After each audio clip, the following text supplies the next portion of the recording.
Hello everyone, so রিনিট 2026 এর result out হয়ে গেছে অ্যান্ড খুব আনএক্সপেক্টেড কিছু রেজাল্ট এসছে যেটা একদমই আমাদের এক্সপেকটেশনসের বাইরে ছিল।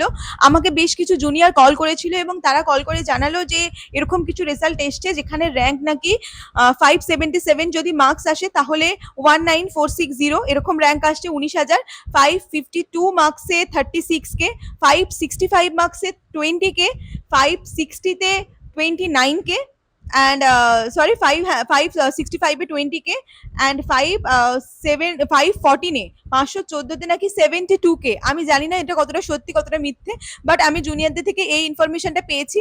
তো তোমাদের যাদের নিটের রেজাল্ট আউট হয়েছে এবং যারা দেখতে পেরেছো যে কত কি এসছে, তোমার সেটা আমাকে অবশ্যই তোমরা কমেন্ট করে জানাও এবং এটাও জানাও যে কেন, মানে তোমাদের কি মনে হচ্ছে যে এতটা কি ফ্ল্যাকচুয়েট করার কথা, মানে যেরকম কোশ্চেন পেপার লেভেল হয়েছিল সেই তুলনায় এত এরকম র্যাঙ্কে আসার কথা। আমি না লিটারালি বুঝতে পারছি না।